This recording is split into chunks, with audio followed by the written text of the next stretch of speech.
मेरे प्यारे दोस्तों, भाइयों और बहनों, आप सबका राधा कृष्ण भक्ति ज्ञान चैनल में स्वागत है। आज मैं आप सबको श्री कृष्ण का द्वारका जाना और श्री कृष्ण बलराम का देहावसान की कथा आप सबको सुनाने जा रही हूँ, जो कि बड़ी अच्छी और बड़ी पावन है। तो चलिए दोस्तों, आप सबको कथा सुनाती हूँ। व्यास जी कहते हैं कि हे शिष्य, हस्तिनापुर में श्री कृष्ण का कार्य समाप्त हो चुका था। उन्होंने युधिष्ठिर और अर्जुन आदि पांडवों से विदा ली और द्वारका की ओर गमन किया। पांडवों ने भारी मन से उन्हें विदा किया। युधिष्ठिर ने 36 वर्ष तक राज्य किया और अंत में संन्यास ले लिया। जाते समय वे राज्य को अर्जुन के पौत्र परीक्षित को सौंप कर हिमालय की ओर चले गए और वहीं से स्वर्ग सिधार गए। इधर द्वारका पहुंचकर श्री कृष्ण फिर से राज कार्य में लग गए। अब उनका अधिकतर समय अपनी प्रजा, परिजनों और पुत्रों की गतिविधियों की देखभाल में ही लगता था। एक प्रकार से उन्होंने अपना अधिकांश समय योग साधना में ही लगाना प्रारंभ कर दिया। जब कभी उनसे कोई परामर्श करता तो उसकी समस्या का समाधान करते और प्रयास करते कि उनके वंश के लोग सच्चरित जीवन बिताएं। महाभारत के युद्ध के उपरांत श्री कृष्ण और बलराम 36 वर्ष तक जीवित रहे। युद्ध की त्रासदी को लोग भूल चुके थे। द्वारकावासी समय के साथ साथ भोगवादी होते जा रहे थे। आलस्य और निकम्मेपन का दौरा प्रारंभ हो चला था। अधिकांश यदुवंशी मांस मदिरा के सेवन में आकंठ डूबे हुए थे। राग रंग में लिप्त रहकर ही उनका समय व्यतीत होता था, जबकि श्री कृष्ण इस तरह के जीवन के प्रबल विरोधी थे। परंतु अब कोई उनका सुनता नहीं था और सब अपनी मनमानी करने लगे थे। श्री कृष्ण मदिरा पान का जितना विरोध करते, वे उतने ही उच्छृंखल होते जा रहे थे। परस्पर ईर्ष्या, द्वेष, कलह, अहंकार, उद्दंडता और आचार विचार की अशुद्धता उनमें घर कर गई थी। वे जरा जरा सी बातों पर आपस में झगड़ पड़ते थे और एक दूसरे को मारने मरने पर उतारू हो जाते थे। ब्राह्मणों, देवों, वृद्धों, पितृगणों, गुरुओं और स्त्रियों का अपमान करना उनका सगल बन चुका था। गृहस्थ जीवन में प्रेम और भाईचारे का पूर्णतः अभाव हो गया था। लोक लाज का कोई महत्व नहीं रहा गया था। इससे श्री कृष्ण को यादवों का विनाश निकट दिखाई दे रहा था।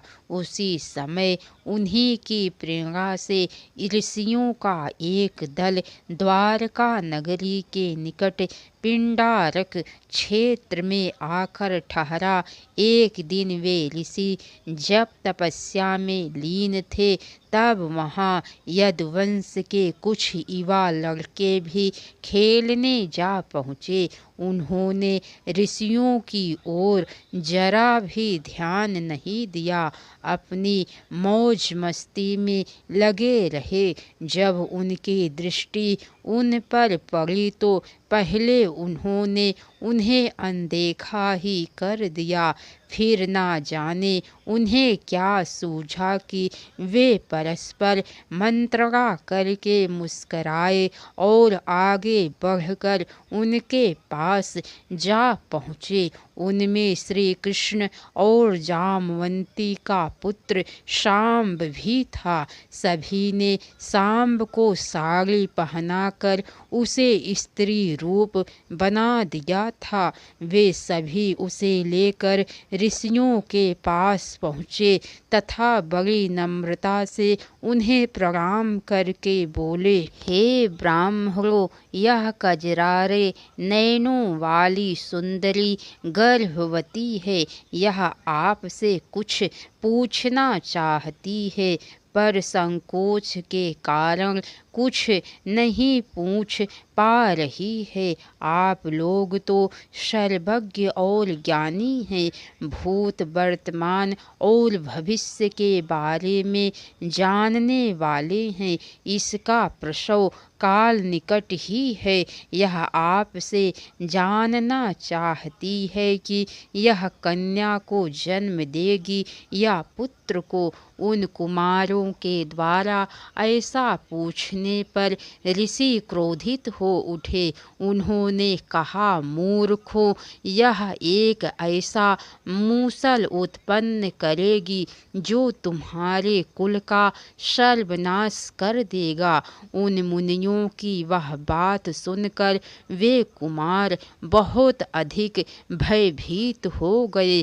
उन्होंने तत्काल शांब के पेट पर बांधा कपड़ा हटाया तो उसमें से लोहे का एक भारी मूसल निकला। उसे देखकर वे पछताने लगे और ऋषि मुनियों से क्षमा मांगने लगे, किंतु ऋषियों ने उन्हें क्षमा नहीं किया।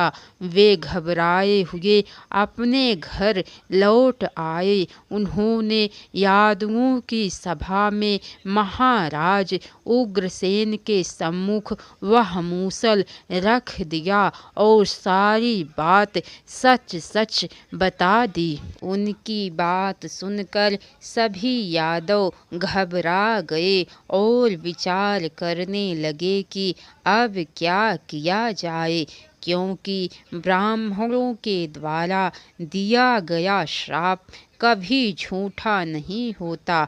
तब विचार विमर्श करके महाराज उग्रसेन ने उस मूसल का चूरा करा दिया और प्रभास क्षेत्र के निकट समुद्र में फिकवा दिया।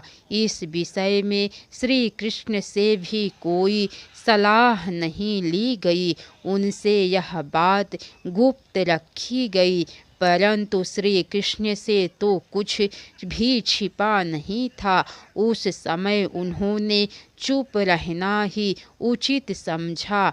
लोहे का वह चूरा सागर की लहरों के साथ थपेड़े खाकर किनारे आ लगा और कुछ ही समय बाद वह एरका नाम की घास के रूप में उग आया। वह घास तीखी नोक वाली ऊपर की ओर उठी हुई थी। उस घास के अलावा लोहे का एक टुकड़ा एक मछली ने निगल लिया था। उस मछली को जरा नाम के एक मछुआरे ने पकड़ लिया और जब उसने उसका पेट चीरा तो वह लोहे का टुकड़ा उसके हाथ लगा। उस लोहे के टुकड़े को उसने अपने बाण के अग्रभाग में लगा लिया और सोचा कि इससे हरिणों के शिकार करने में बड़ी सहायता मिलेगी।